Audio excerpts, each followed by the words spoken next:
capítulo 20, vamos directo al contenido. El pasaje que nos toca hoy, hermanos, es un pasaje no complejo, es un pasaje práctico, muy práctico. No es un pasaje como algunas veces nos toca, ¿verdad? Estudiar juntos algún pasaje muy delicado, muy complejo, pero el de hoy es un pasaje donde el Señor nos va a hacer una pregunta y nos va a colocar en una dirección en cuanto a nuestra vida. Hay un elemento ahí de una interacción que hay entre una mujer, sus hijos y el Señor, y ya lo vamos a mirar en el pasaje, pero que nos tiene que llevar a hacer una pregunta a usted y a mí, nos tiene que llevar a examinarnos en nuestra actitud del Señor, viniendo del Señor, pero para con los demás. Nosotros tenemos una característica como seres humanos, nos encanta que alguien nos sirva, ser servidos, pero qué difícil es encontrar servidores. Es más, hermano, vea usted, cuando la iglesia anuncia o anunciamos algo, que va a haber fiesta, va a haber pachanga, va a haber comida, vienen hasta los que no conocemos. Pero cuando decimos vamos a salir a servir o vamos a hacer lo siguiente, a todos nos aparecen cosas para hacer. ¿Sabe que la actitud, la tendencia natural del corazón no es hacer siervos?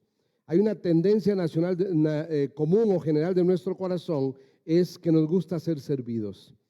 Siempre llegamos a un lugar y somos muy dados para criticar la forma en la cual nos han recibido en ese lugar, la forma en cómo las personas nos atendieron en ese lugar. La pregunta es, ¿qué tal soy yo como siervo, como servidor? ¿Qué tanto yo tengo realmente un corazón de servicio? ¿Qué tanto yo tengo un espíritu de servir a los demás? Y en este pasaje vamos a encontrar este relato. Hay un relato donde el Señor Jesús nos va a dar una tremenda lección práctica para nuestra vida con relación a poder tener un espíritu de servicio para con los demás. Le hago una pregunta antes de leer el pasaje. ¿Ya lo tiene, Mateo 20? Mire, vamos a usar Biblia, así que téngala por favor en la mano. La pantalla solo la vamos a usar para apoyo, nada más, como una guía, pero vamos a ir a leer la palabra de Dios para que estemos familiarizados con la Escritura, que a mí en lo personal me encanta. Y cuando usted que ya me conoce, que predico seguido, siempre le digo, vamos ¿a dónde? A la Escritura, porque es la palabra del Señor la que tiene que hablar a nuestras vidas. Mire, hermano, le voy a hacer una pregunta sensible quizá, porque todos nosotros estamos viviendo en un contexto y un tiempo difícil, ¿no? De dolor, de sufrimiento, de quebranto, de angustia. El día de ayer, por ejemplo, yo prediqué anoche en la fogata del campamento, venía para mi casa de regreso pasada la medianoche, ya casi llegando a ser 12:30 de la medianoche, venía ya de regreso de la fogata para mi casa, para su casa, y yo tengo que hacer un retorno para entrar a mi casa. Y cuando hice el retorno y venía de regreso, estoy hablando de una distancia de 1 kilómetro más o menos, venía haciendo ese retorno, veo luces, yo venía la noche, no había luz, veo luces que me hacen así, yo dije, chao, me asaltaron. Yo venía solo, porque eso sucede a veces, ¿no? Le obstaculizan a uno el paso y lo pueden asaltar. Y cuando yo vi las luces, bajé la velocidad, puse luces altas para ver qué era, y no, era un auto que estaba volcado, pegado contra un muro al frente de donde yo vivo, y estaba desparramado ahí. Pero yo acababa de pasar 2 minutos antes de este lado y no lo vi. En lo que hice el retorno, sucedió. ¿Por qué menciono esto que pasó el día de ayer por la noche, hermano? Porque si usted se enterara, y esta es mi pregunta, si usted se enterara que un ser al cual usted ama, al cual usted respeta, le anuncia que va a morir, ¿qué haría usted en ese momento? ¿De qué forma cambiaría el entendimiento de sus pensamientos para entender lo que es ese vínculo con esa persona? ¿Cómo usaría el tiempo a partir de ese momento? ¿Y de qué forma usted volcaría todo lo posible de su vida para aprovechar hasta el último instante con esta persona en cuanto a saber que pronto partirá y ya no estará más con usted? ¿Sabe que en este relato vamos a encontrar algo raro en cuanto a eso? Algo que tiene que ver con un anuncio de una muerte, pero una actitud equivocada. Y aquí es donde vemos el corazón de los discípulos del Señor, donde hasta este punto del relato bíblico todavía no habían entendido el concepto de un siervo, no lo habían entendido.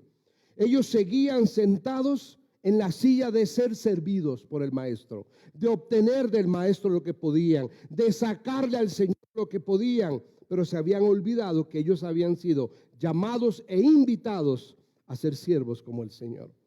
Leamos por favor el pasaje, Mateo capítulo 20, vaya conmigo por favor, versículo 20 al 28 es la porción que nos corresponde para hoy. ¿Ya lo tiene, hermano? ¿Sí? Dice así la palabra del Señor, yo lo voy a leer, por favor, ahí con su mirada, léalo conmigo. Dice, entonces se le acercó la madre de los hijos de Zebedeo con sus hijos, postrándose ante él y pidiéndole algo. Él le dijo, ¿qué quieres? Ella le dijo, ordena que en tu reino se sienten estos dos hijos míos, el uno a tu derecha y el otro a tu izquierda. Entonces Jesús respondiendo dijo, ¿no sabéis lo que pedís? ¿Podéis beber del vaso que yo he de beber y ser bautizados con el bautismo con que yo soy bautizado? Y ellos dijeron, podemos. Él les dijo, a la verdad, de mi vaso beberéis y con el bautismo de que yo soy bautizado seréis bautizados. Pero el sentaros a mi derecha y a mi izquierda no es mío darlo, sino a aquellos de quienes está preparado por mi Padre. Cuando los 10 oyeron esto, se enojaron contra los dos hermanos. Entonces Jesús, llamándolos, dijo, sabéis que los gobernantes de las naciones se enseñorean de ellas, y los que son grandes ejercen sobre ellas potestad, mas entre vosotros no será así, sino que el que quiera hacerse grande entre vosotros será vuestro servidor, y el que quiera ser el primero entre vosotros será vuestro siervo. Como el Hijo del Hombre no vino para ser servido, sino para servir y para dar su vida en rescate por muchos. Vamos a aprender una gran lección en cuanto al corazón de un siervo, que es lo que el Señor quiere que miremos en esta mañana. Lo primero que quiero que hagamos, hermanos, es que le demos un pantallazo al contexto general para entender qué elementos podemos extraer. Lo que vamos a mirar es un ejercicio, vamos a hacer un ejercicio de observación del pasaje. ¿Qué cosas podemos distinguir o mirar alrededor? Mire, lo primero que podemos mirar es que este es un pasaje que está cimentado en el tercer anuncio de la muerte de Cristo. ¿Se acuerda que le hice una pregunta al inicio? ¿Qué haría usted si una persona quien usted respeta y ama le anuncia que va a partir? El Señor en este pasaje ya van 3 veces que le dice a sus discípulos, mi vida será tomada. Es lo primero. Quiero que mire que en el pasaje previo, mire por favor rápidamente conmigo, tenga la Biblia abierta, miren el verso 17 por favor, ahí aparece el anuncio previo a la lectura que hemos hecho. El Señor le dijo en el verso 17, subiendo Jesús a Jerusalén, tomó a sus 12 discípulos aparte en el camino y les dijo, he aquí, subimos a Jerusalén y el Hijo del Hombre será entregado a los principales sacerdotes y a los escribas. Ahí tenemos el anuncio de su muerte. Ahora, si se va un poquito más atrás, vaya al capítulo 16, por favor, versículo 21. Capítulo 16, 21 de Mateo, vamos a encontrar el primer aviso. Es la primera vez que el Señor les anuncia que Él iba a morir. Desde entonces comenzó Jesús a declarar a sus discípulos que le era necesario ir a Jerusalén, ¿y qué dice ahí? Y padecer mucho. Capítulo 17, más adelante, versículo 22. Entonces ellos en Galilea, estando ellos en Galilea, Jesús les dijo, el Hijo del Hombre será entregado en manos de los hombres. Es más, hermano, podríamos decir inclusive que esta porción que estamos leyendo, quizá no es el tercer anuncio, podría ser el cuarto anuncio. Porque hay un pasaje, mire por favor en el capítulo 17, verso 12. Capítulo 17, verso 12. Hay un versículo, dice, el Señor está hablando y dice, mas os digo que Elías ya vino y no le conocieron, sino que hicieron con él todo lo que quisieron. Así también el Hijo del Hombre padecerá de ellos. Si tomáramos el verso 12 del capítulo 17 como una profecía, él tomando el ejemplo de Elías y haciendo un puente de referencia a su vida, podríamos decir que el pasaje que estamos leyendo es el cuarto aviso. Es el cuarto anuncio, no el tercero. El cuarto anuncio de su muerte. Sin duda, si lo ha estado repitiendo una y otra vez, es porque Cristo es consciente de lo que él iba a enfrentar. Él quería hacer consciente a ellos de la realidad de lo que era seguir sus pisadas. Lo primero que vamos a encontrar es que hay un anuncio de la muerte, cuarta vez que es anunciado. Y ya vamos a ver cuál es la respuesta de ellos. Increíble, yo creo, hermano, que sin duda, cuando una persona se enfrenta a un anuncio así, toda su realidad se sacude. Sin embargo, miremos lo que sucede. Se da una petición, es el segundo elemento que vemos en el contexto, una petición que algunos la pueden calificar como de mucha fe. Una petición donde ellos dicen, sí, Señor. ¿Cuál es la petición que ellos hacen? Vamos a Mateo 20 de nuevo, por favor. Si ustedes vieron en Mateo capítulo 20, versículo 20, dice que la señora se acerca, habla con el Señor. Verso 21, el Señor le dice, ¿qué quieres, mujer? ¿Les suena parecido, esposos? ¿Qué quieres? Y ella le pide en el versículo 21 al final, le dice, ¿será posible, Señor? ¿Será posible que tú puedas darle a este par de chamacos míos? Dale chance, Señor, de que te siente uno al lado tuyo y el otro al otro lado tuyo. Ahora, hermano, acabo de decirle que era la cuarta vez que el Señor decía, voy a morir. Y vamos a mirar un poquito el corazón de esta mujer. Hay una pregunta rara en medio de todo esto. Hay una pregunta que algunos pueden calificar como una fe increíble, una fe maravillosa, porque confiaban en que Cristo moriría, pero también el anuncio de que Él iba a libertarles de la condición. Pero yo no sé si esta pregunta tiene que ver con la fe. Yo creo que tiene que ver con ignorancia de la realidad, de no entender lo que estaban viviendo. ¿Por qué ignorancia? Por la forma como el Señor después les responde y les aclara lo que Él les plantea como respuesta a cada uno de ellos. ¿Cuál es otro elemento que miramos en el contexto? Que hay un acuerdo aquí. Tanto la madre como los dos hijos estuvieron de acuerdo en cuestionar o plantear delante del Señor una petición tan fuera de lugar y que no calzaba dentro de lo que estaba pasando.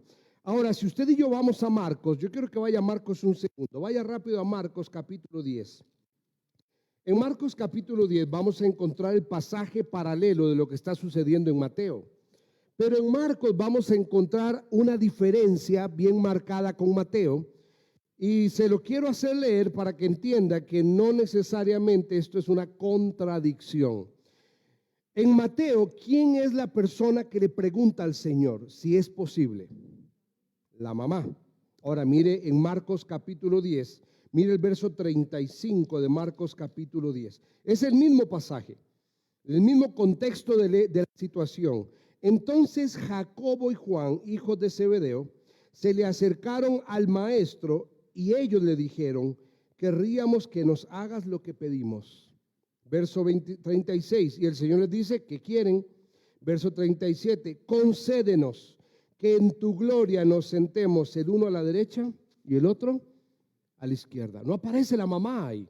Ahora, no me voy a detener ahí porque más adelante lo vamos a abrir un poquito más. Solo quiero que mire el contexto de lo que está pasando. En el contexto de lo que está pasando, Marcos al menos nos presenta una solicitud de los hijos directo. En cambio, Mateo nos presenta a los hijos, pero involucra a una tercera persona.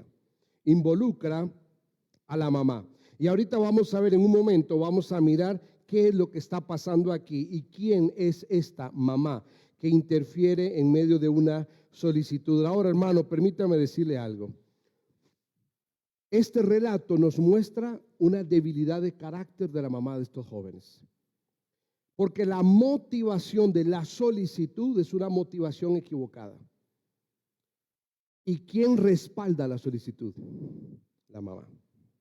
Más allá de que Marcos diga que son los dos hijos, o que en Mateo diga que es la mamá la que habla, la mamá en lugar de corregir una actitud incorrecta de los hijos, los respalda y va con ellos más bien. Y ella es parte de la solicitud. Amado hermano, perdóneme, yo soy padre. Pero aquí nosotros los papás tenemos que entender que muchas veces los graves errores de nuestros hijos es porque nosotros no hemos estorbado en el proceso, sino que más bien les hemos respaldado su pecado, les hemos aplaudido sus rebeldías y hemos alimentado sus motivaciones equivocadas. La Biblia nos manda a nosotros como padres a estorbar. llega un momento donde el hijo toma sus decisiones, ¿cierto? Llega una edad y un momento donde él toma las decisiones. Pero en la medida de las posibilidades, en el proceso, nuestra responsabilidad no es alimentar o respaldar el pecado, es estorbar a su pecado.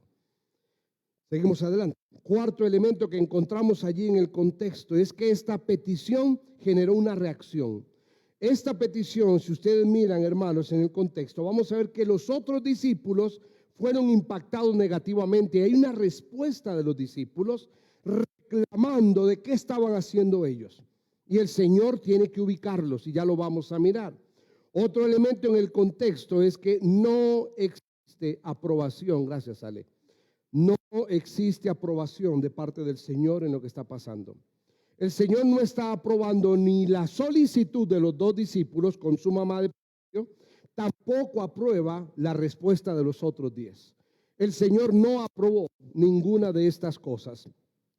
Ahora, hermano, perdónenme si me oyen así medio como forzada la voz, un poco medio lastimada, es por todo esto del campamento que ya saben. Más bien la semana pasada tuvimos una batalla. Yo estaba predicando en la fogata la semana pasada y tenía el fuego a mi espalda y el viento estaba heladísimo y me pegaba de frente y los micrófonos no funcionaban. Satanás como estorba. Y no funcionaban y me dieron 5, 6, 7 micrófonos y no funcionaron. Es todo un montaje y no funcionaron. Tuvieron que correr a traer cableado y poder conectar con cableado y todo, pero en medio de eso yo estaba hablando a puro pulmón. Entonces no me he todavía recuperado bien desde ese momento. Todavía ando arrastrando ahí la garganta. ¿Vamos bien con el contexto? Ahora yo quiero que miremos un poquito a estos personajes. La Biblia va a colocar aquí a estos dos personajes. Yo quiero que miremos quién era Salomé. Hay una canción que dice, oye Salomé. No, esa no es esa. No es la de la canción, ¿ok? La Biblia nos registra dos Salomé. La Salomé que vamos a mirar acá es esta Salomé que estoy colocando allí en la pantalla. Pero hay una segunda Salomé. A ver si usted recuerda, cuando Herodes Antipas, ¿se acuerda? El rey Herodes Antipas estaba de fiesta y su mujer, que no era su mujer, alguna vez lo estudiamos acá, ¿se acuerdan? Herodías, que Herodías realmente era su cuña, era la esposa de su hermano. Herodes hizo un viaje, fue a visitar a su hermano, se enamoró de la esposa de su hermano, que se llamaba Herodías, la conquistó y se la trajo. Entonces, realmente aquí la Biblia, en esta porción, que no vamos a ir ahí, cuando habla en Marcos capítulo 6, si lo quieren anotar y leerlo luego en casa, en Marcos 6 nos va a hablar de este hecho. ¿Quién era Salomé? La hija de Herodías, que cuando Herodes Antipas estaba de fiesta, ella le bailó a Herodes. ¿Recuerdan? Ella hizo un baile delante de Herodes. Bueno, no es esa Salomé de la que estamos hablando. La Salomé que nos está hablando Mateo capítulo 20, aquí tiene usted en la pantalla la información. Esta Salomé de la cual estamos hablando era la esposa de este señor Zebedeo y era la mamá de estos dos discípulos, Jacobo o Santiago y de Juan, y Mateo capítulo 27 nos va a hablar de ella como vínculo directo de la familia de ellos. Y esta señora solicita a Cristo que les otorgue a sus hijos un lugar de privilegio. Pero algunos datos de esta mujer Salomé para que entienda. Ahora, acá lo interesante es, esta información que le voy a dar nos va a llevar a entender un poco por qué ella se atreve a pedirle al Señor. Porque quizá usted puede decir, es una atrevida. ¿Con qué cara, qué mujer descarada viene y se pone delante de Cristo y le pide que le dé lugares de privilegio? Ahora, ¿por qué? Bueno, era una mujer que estaba cerca de Cristo. Era una mujer que fue testigo de la crucifixión. Cuando Cristo murió, Marcos capítulo 15 nos registra que ella estaba allí dentro de la gente que observó la crucifixión. También Mateo capítulo 27 nos registra que esta mujer visitó la tumba de Cristo. Esta mujer se acercó, pero el dato más importante es que era hermana de María. Salomé en el registro histórico y en Juan capítulo 19 nos da el registro, Salomé era la hermana de María. Entonces, si ella era la hermana de María, ¿qué ella era de Jesús? Era la tía. ¿Y quiénes eran Jacobo y Juan? Primos de Cristo. Eso quizá nos da un poquito de luz de entender por qué ella se atreve a acercarse al Señor con tal apertura y libertad y hablarle a Cristo diciéndole, como sucede a veces lamentablemente en la política, no te olvides de la familia, ¿no? Si es posible, dale el gerente al primo y el subgerente al otro primo. Acá ella viene y usa un recurso de familia y trata de interceder delante de Cristo para darle lugares de privilegio a Jacobo y a Juan. Ahora hay algo más importante en cuanto a esta mujer, y esta mujer dice que se postra. ¿Vio usted el versículo allí?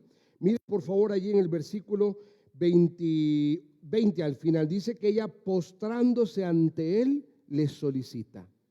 ¿Sabe que esa palabra postrarse que aparece ahí tiene usted el término, se utiliza muchas veces para hablar de adoración?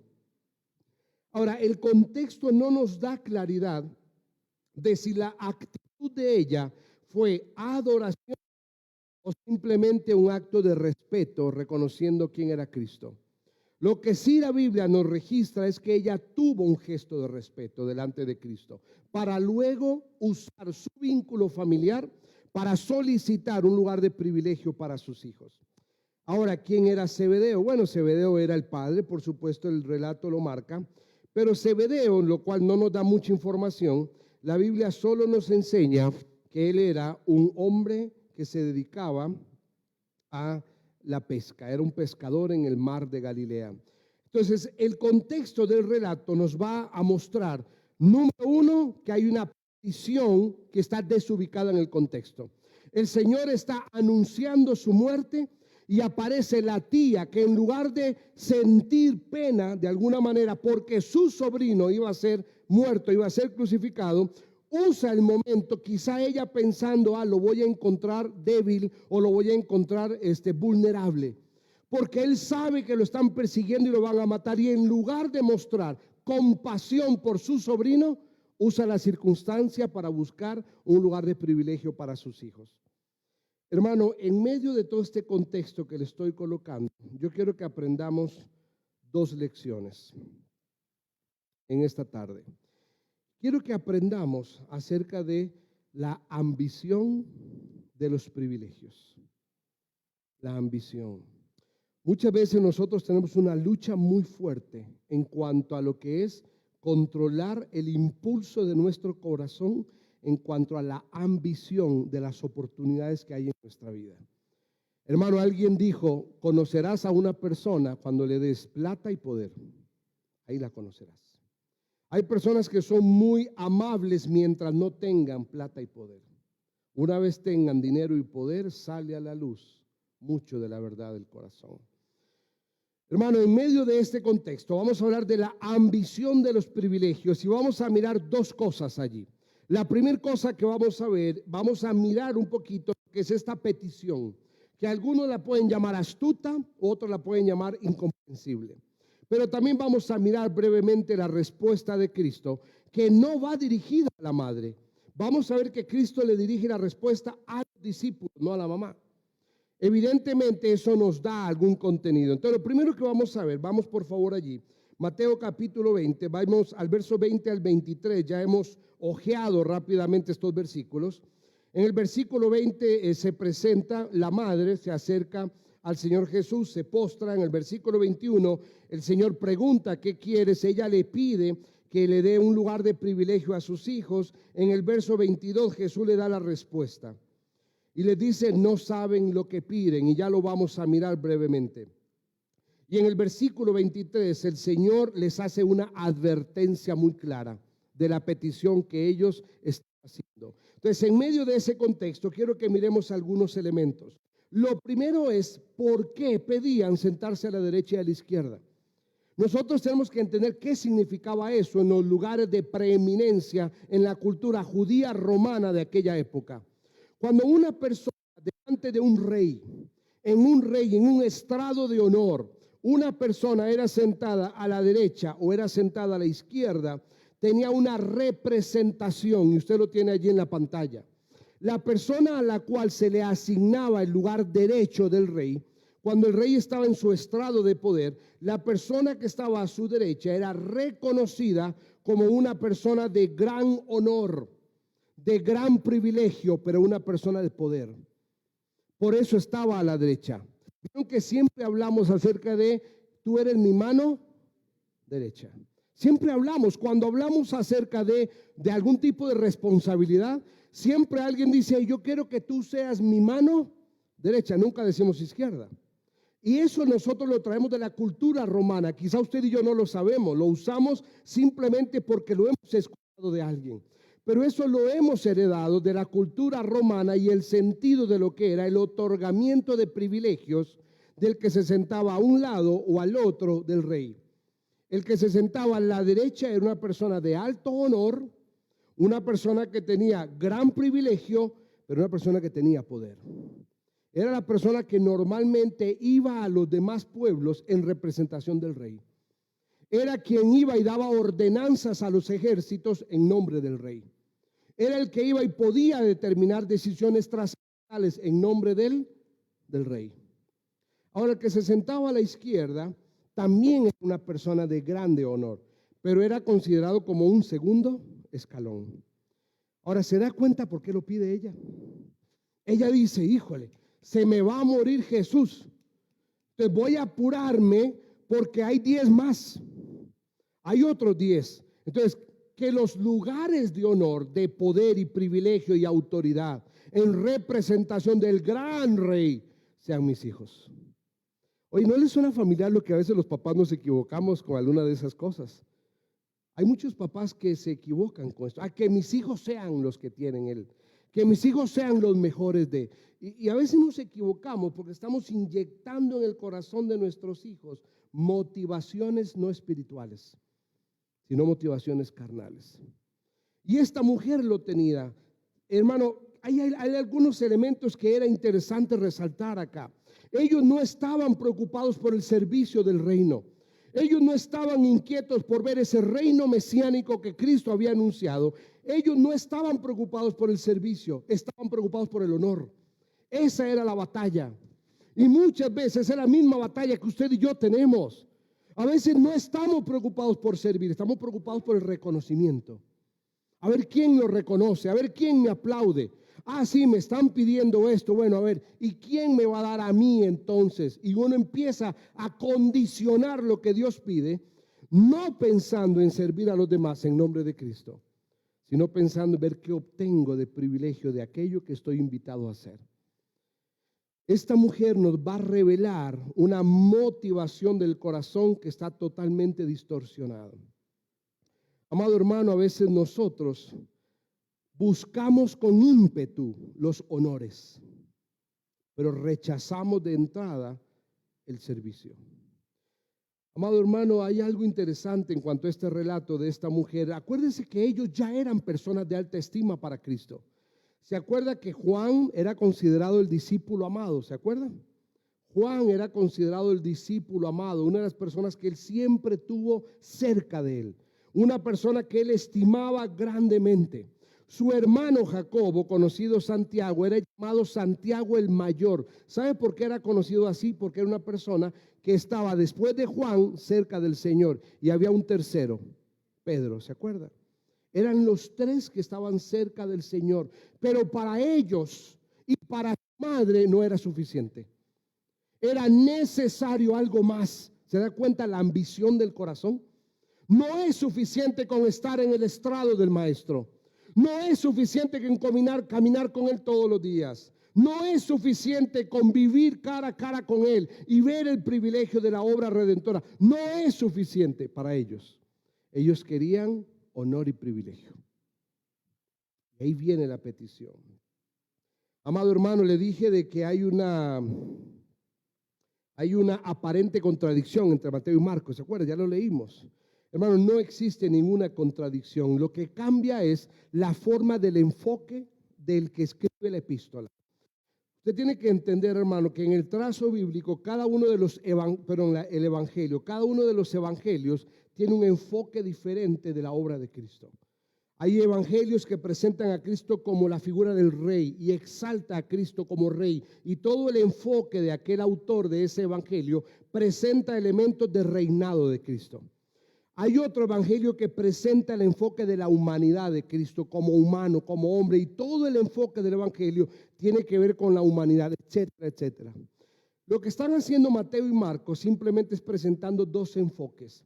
Había una ley que existe, inclusive usted y yo la vivimos hoy, y es que muchas veces no existe contradicción en que una persona solicite algo en nombre de, ¿sí?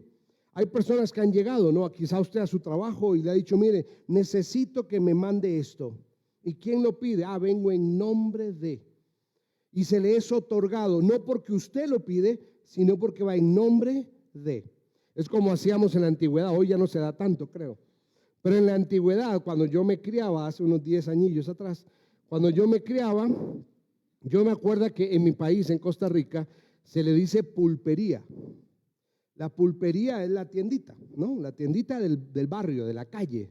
Y yo iba al pulpero, al de la pulpería, y iba y pedía, ¿qué cree que pedía? Galletas, bebidas y dulces. ¿Le ha pasado? ¿O usted lo hacía también, no? ¿Quién lo pagaba? No lo pagábamos nosotros, ¿verdad? Lo pagaba porque yo iba en nombre de. Entonces el pulpero me decía, ¿y tu papá sabe? Sí, ya sabe. Mentira, a veces no sabía. Después mi papá se enteraba, ¿no? De que había una lista pendiente y creo que muchos lo hicimos también. Yo recuerdo que una de las peores tundas, dicen en mi país, que me dieron a mí fue por hacer algo así. Porque le saqué 20 colones de la billetera a mi abuelo. 20 colones en ese tiempo para un niño era irse a Barcelona, a ver el Barcelona Real Madrid o algo así. 20 colones de la billetera de mi abuelo. Y me fui a la pulpería y venía lleno de cosas. Y yo los escondí en mi cuarto, todo escondido. Y para adentro. Y al día siguiente aparece mi mamá, así con un paquetito de... ¿Y esto de dónde lo sacó? ¿Se da cuenta como una motivación incorrecta se tapa con mentiras? Porque mi respuesta fue, me encontré plata en la línea del tren. Mi mamá me dejó hablar, yo me acuerdo. Y me dice, qué raro, porque a su abuelo se le perdieron 20 colones de la billetera. Y ese día me dieron de las peores sacudidas que me he llevado en mi vida. ¿Por qué? Por motivaciones equivocadas. Amado, en este contexto, lo que nosotros estamos viendo es que Mateo nos presenta que la mamá va y habla, pero no en nombre de ella. Ella va y habla en nombre de sus hijos. Pero Marcos nos presenta que no fue necesario que la mamá hablara, porque los hijos eran conscientes de lo que estaban pidiendo. ¿Dónde lo vamos a notar? En la respuesta que vamos a mirar luego del Señor Jesucristo. ¿Qué más podemos mirar de esta petición astuta o incomprensible? Algo que tenemos que entender, mi hermano, es que hay quienes no saben disfrutar de consuelos y bendiciones sin abusar de ellos. Hermano, esta es una lección que usted y yo tenemos que entender. Estos dos hermanos tenían grandes privilegios. Caminaban a los pies del maestro. Vieron los milagros de poder. Fueron alimentados por él. Vieron grandes proezas, hicieron cosas extraordinarias al lado de él. Habían sido llamados y habían sido honrados con ser considerados íntimos de él. Pero no fue suficiente. Pero usted y yo hacemos lo mismo, exactamente lo mismo. ¿Cuántas veces hemos clamado a Dios por consuelo de una aflicción o clamando la bendición de Dios por algo? Y Dios responde. Y en lugar de postrarnos en alabanza y reconocimiento, abusamos del privilegio. Yo recuerdo amigos que han llegado a decir, ¿puedes orar por mí para que Dios me provea un trabajo porque no tengo? Cuando Dios se los proveyó, fue la razón para alejarse de Dios. Fue la razón para irse detrás de los placeres del mundo. Fue la razón para meterse en malas decisiones y enredos de la vida, consuelos y bendiciones, abusando de ellos. Y esto estaba pasando con estas personas. Entonces, lo primero que vamos a mirar aquí en cuanto a esta petición es que es una petición para mí no astuta, no sé para usted, para mí incomprensible. porque ya le di el contexto. El Señor estaba anunciando su muerte. Y ellos, en lugar de entender la situación del Señor, estaban abusando de la oportunidad, buscando un beneficio para ellos mismos. Miremos un segundo elemento. ¿Cuál es la respuesta del Señor? En versículos 22 y 23 la tenemos. ¿Qué es lo que el Señor les va a responder a ellos? Lo primero que hace es reprocharlos.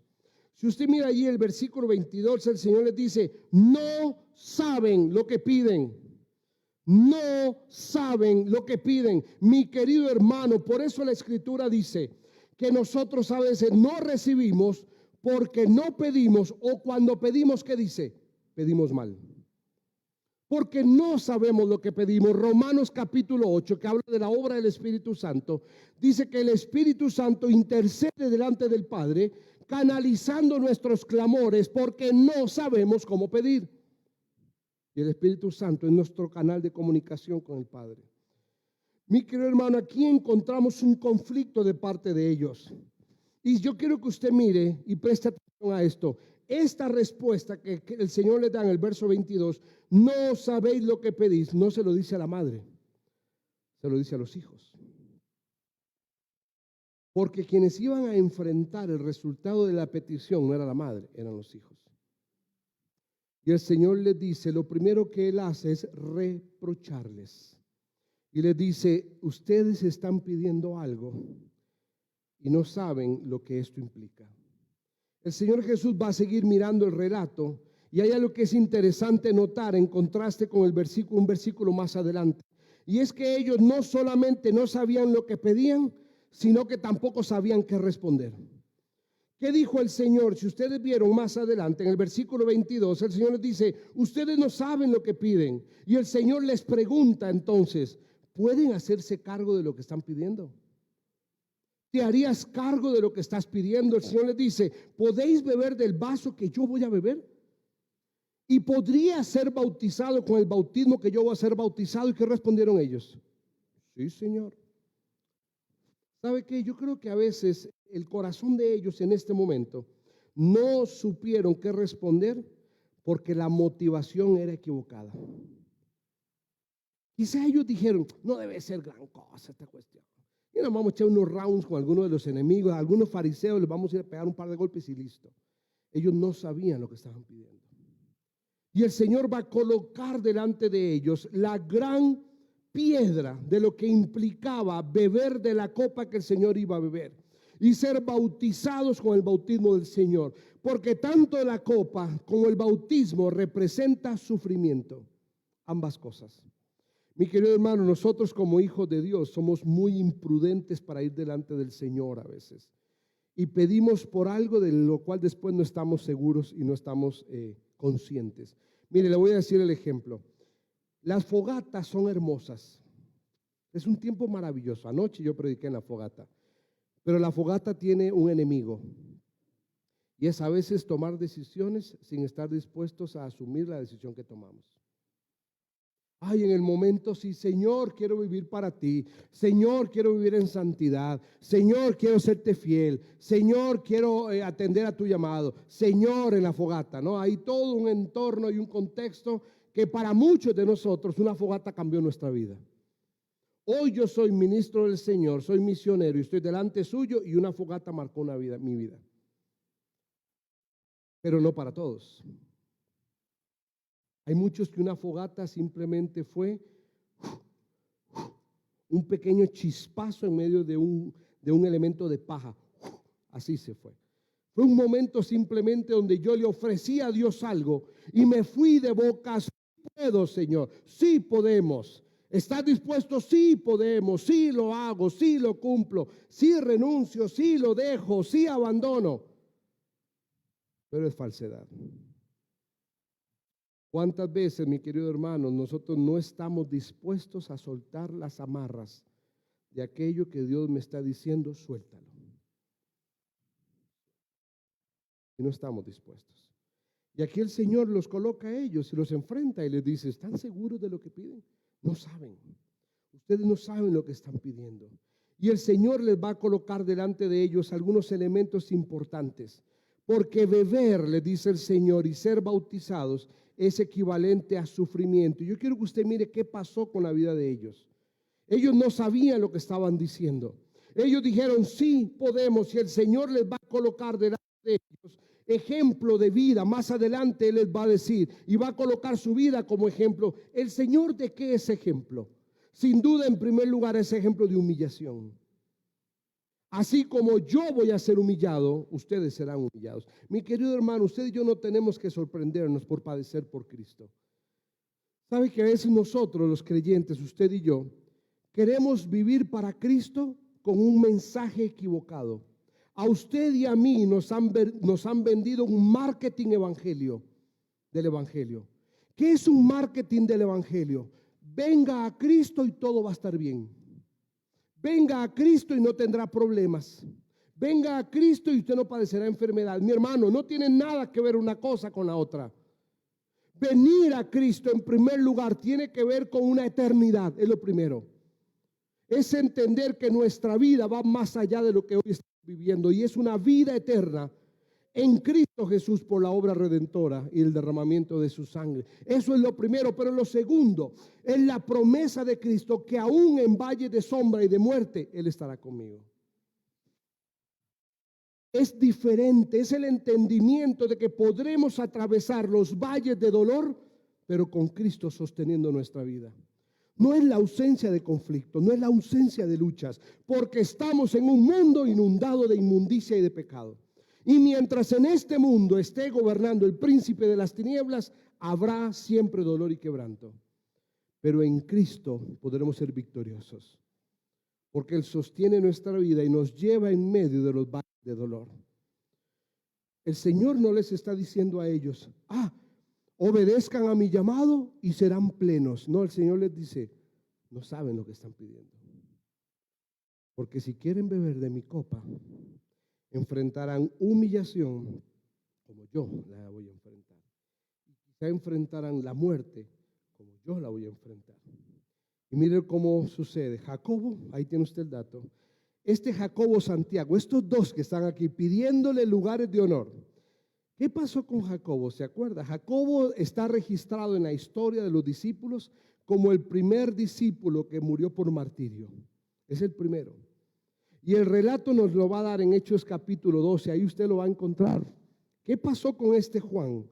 Fue tomado por Herodes Antipas y fue martirizado. ¿Y qué pasó con Juan? ¿Se acuerda? Juan haciendo su ministerio, teniendo un ministerio extraordinario en Éfeso.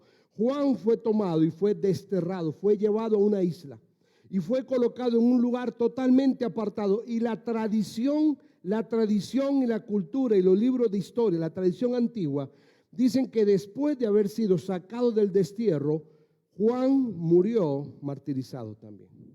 Algunos dicen que murió de viejo, pero los libros de la historia antigua dicen que a él fue martirizado al final de su vida. Mi querido hermano, a veces nosotros tenemos que entender que aquello que nosotros pedimos, tenemos que estar dispuestos a beber de la copa. Hay un pasaje en Eclesiastés que a mí en lo personal siempre me ha impactado, que dice, mejor no le prometas a Dios, porque si prometes, dice, cumple. Porque Dios no se complace de los insensatos, que prometen y no cumplen. Hermano, ¿cuántas promesas nosotros le hemos quedado pendiente al Señor de cumplir? ¿Cuántas veces hemos ido delante de Dios, Señor, líbrame de esto, sácame de esto, guárdame de esto, y yo haré, y yo haré, y yo haré? El Señor en su gracia nos toma y nos saca de una condición, pero nuestra vida sigue siendo igual de impía antes de la condición. Porque a veces yo siempre digo, Dios para muchos de nosotros realmente es un Dios bombero. Solo lo llamamos cuando hay un incendio. Y cuando el fuego se apagó, nos olvidamos del bombero. ¿Y cuándo lo volvemos a llamar? Cuando el fuego vuelve a arder. Vamos a los últimos versículos y miremos la segunda enseñanza. Dijimos en primer lugar, las dos enseñanzas que nos vamos a llevar en este día es la ambición de los privilegios.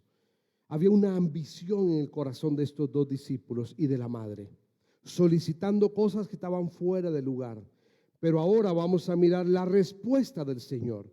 Y en esta respuesta del Señor, el Señor nos va a enseñar lo que es un servicio genuino y qué es lo que Dios espera de él. Del versículo 24 hasta el versículo 28, el Señor va a responder en cuanto a esto. Lo primero que vamos a ver ahí, no me voy a detener, es el enojo de los 10 discípulos, los otros discípulos. Lo segundo que va a aparecer en el pasaje es lo que Él les dice de cómo no deben imitar el modelo del mundo. Y lo tercero que el Señor les dice es cómo los discípulos deben caminar como el Maestro caminó. Miren las enseñanzas, mi querido hermano. Lo primero es el enojo de los discípulos. No me quiero detener allí mucho porque creo que es bastante claro. Hay bastante claridad que los discípulos, dice ahí en el versículo 24, cuando los 10 lo oyeron, se enojaron. Ahora, la pregunta que yo me hacía meditando en la palabra es, ¿de qué se enojaron? O sea, ¿cuál era su enojo? Su enojo no fue, señora desubicada, siéntese, vaya, siéntese. Oh, usted aprovechándose que es la tía, vaya, siéntese. Vieja metida, siéntese allá. No, mire lo que está haciendo, piense un poco. No fue exhortando la conducta de la señora. Tampoco vamos a ver en el registro que ellos van y exhortan la ambición de ellos. Porque los relatos paralelos lo que nos muestran es que la molestia de los 10 discípulos era porque los 2 lugares de privilegio ellos también los querían. Hay muchos, mi querido hermano, que parecen estar enojados por el pecado, pero no por el pecado mismo, sino por cómo ese pecado me afecta a mí. El pecado no me incomoda, no me molesta, pero sí pagar yo el precio de lo que el pecado genera. Hermanos, muchos de nosotros como hijos de Dios a veces aún participamos de pecado de otros. Pero es que yo no lo estoy haciendo. Yo no soy el que lo está diciendo. Yo no soy el que lo está practicando. Sí, pero usted está tapando, alcahueteando y permitiendo el pecado de otro. Y cuando la consecuencia de ese pecado llegue a su vida, usted se va a enojar, pero no porque hubo pecado, sino porque lo alcanzó. Y esa era la molestia de estos discípulos. Estos discípulos estaban enojados por la ambición de sus compañeros, pero no porque estuvieran enojados por el pecado de la ambición, sino porque ellos eran ambiciosos y ellos querían esos lugares de privilegio. Mi querido hermano, como nosotros muchas veces tenemos exactamente la misma actitud. No nos molesta el pecado, nos molesta que no fuimos nosotros los beneficiados de ese pecado, sino que otro va a ser beneficiado de ese pecado. Otro elemento que vamos a aprender de acá, le dije que no me iba a detener con los 10 discípulos, pero yo quiero que usted mire la exhortación también, y tampoco me voy a detener mucho en este, porque quiero ir al tercero y último, que creo que es la aplicación del mensaje del maestro. El segundo elemento que el Señor les va a hablar es que les va a decir a ellos, no imiten el modelo del mundo. Y el Señor va a mirar allí, mire por favor conmigo, allí en el versículo 25 les dice cuál es el modelo de los gobernantes de las naciones. Y Él les va a decir, ellos son personas, estos gobernantes de las naciones, son personas que se enseñorean de los demás y ejercen potestad sobre los demás. Y les dice, no es el modelo del mundo lo que un hijo de Dios debe seguir. Es el modelo de Dios y la imagen de Cristo. Y es con lo que Él termina, es el sello del cierre del relato. Y Él les va a decir a ellos que los discípulos, los verdaderos discípulos de Cristo, tienen que aprender a servirse mutuamente los unos a los otros. No es el modelo del mundo, no es como los gobernantes. Y Él dice, el gobernante solo busca algo, obtener su propio beneficio. Hermanos, de alguna manera lo que le está diciendo Cristo es la motivación de sus corazones, esa ambición de sus corazones, es la misma que tienen los gobernantes del mundo, que buscan solo su propio beneficio, buscan enriquecerse a ellos mismos, buscan retirarse con jubilaciones privilegiadas. Hermano, no me gusta, no me meto en política, sí, no me gusta. Más de una plática personal, ¿no? Pero no, el púlpito no es para hablar de política. He vivido en mi experiencia de vida viviendo en 4 países diferentes, he observado situaciones de política.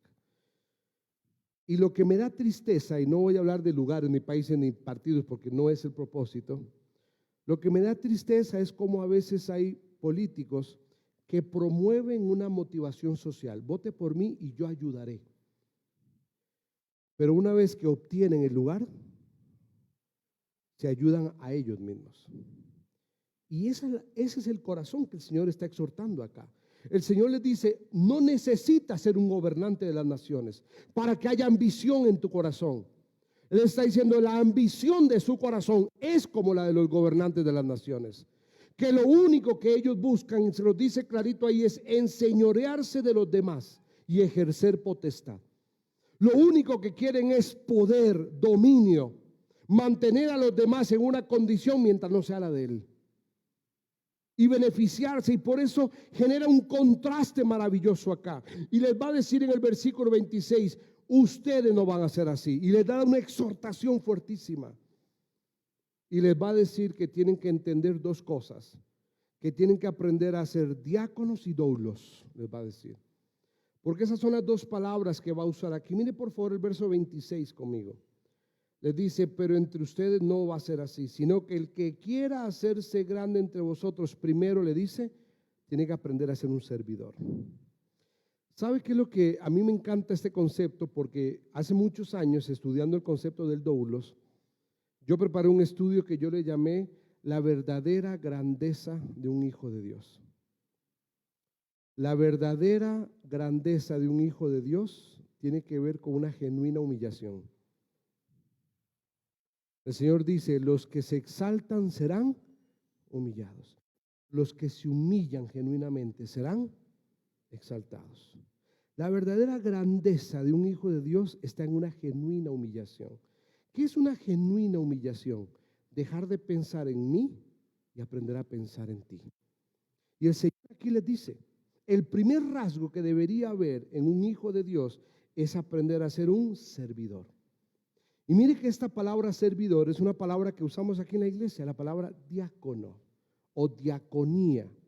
Y esta palabra es una palabra que hace referencia a una persona que servía las mesas. Servir las mesas es servir a los demás. Servir las mesas es preparar el lugar, colocar el asiento y traer el alimento, pero no para sí mismo, sino para el que se va a sentar en la mesa. ¿Se acuerdan el libro de los Hechos? Quiero que entienda esto. Este fue el primer ministerio de los apóstoles.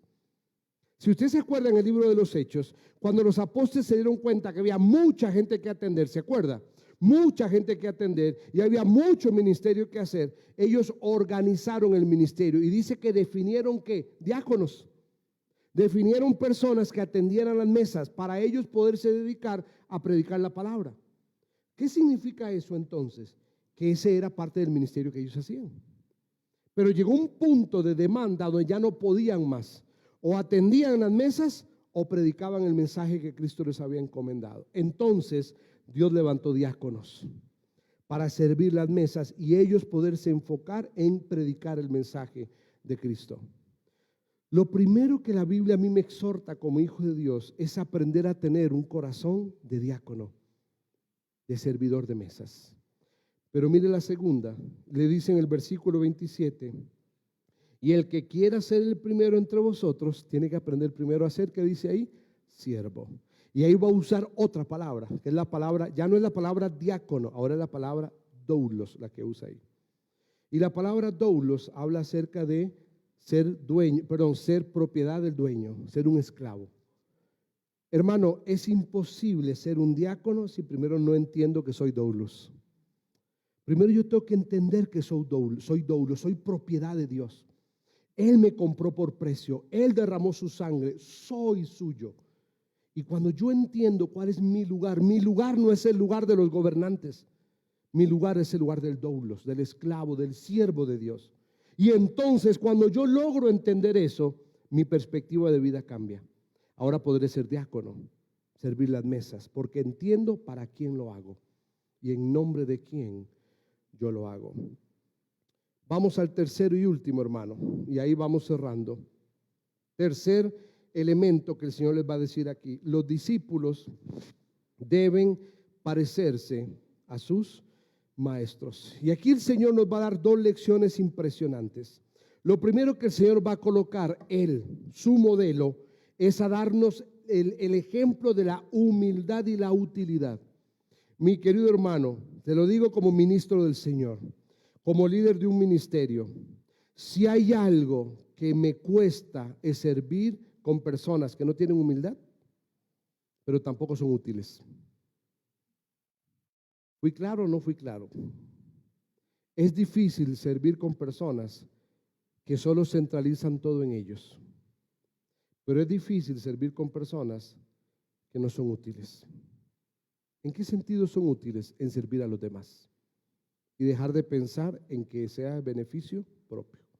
Y el Señor les dice, no como los gobernantes de la tierra, sino como doulos y como diácono. Y ahora se coloca él, mire cómo cierra, majestuoso el cierre del relato. Así como el Hijo del Hombre no vino para que lo sirvan, mucho menos sus hijos, sus discípulos. Ya que Cristo inclusive estuvo dispuesto, dice el relato, a dar su vida en rescate por muchos. Y aquí Él nos va a colocar los dos pilares de lo que es un servicio. Por eso el mensaje de esta mañana, la pregunta es, ¿soy servidor o servido? Servido es el que se sienta a esperar siempre el beneficio. Servidor es el que entiende quién es en Cristo, es un doulos. Y no mira el modelo del mundo, sino que mira el modelo de Cristo. Y Cristo nos va a dar estos dos pilares, la humildad en primer lugar. Cuando hablamos de humildad, mi hermano, ahí yo le recuerdo un par de cosas nada más. ¿Se acuerda la humildad de Cristo? Cristo dijo, miradme a mí que soy manso y... No dijo menso, dijo manso. Es muy diferente. Porque usted y yo confundimos manso con menso.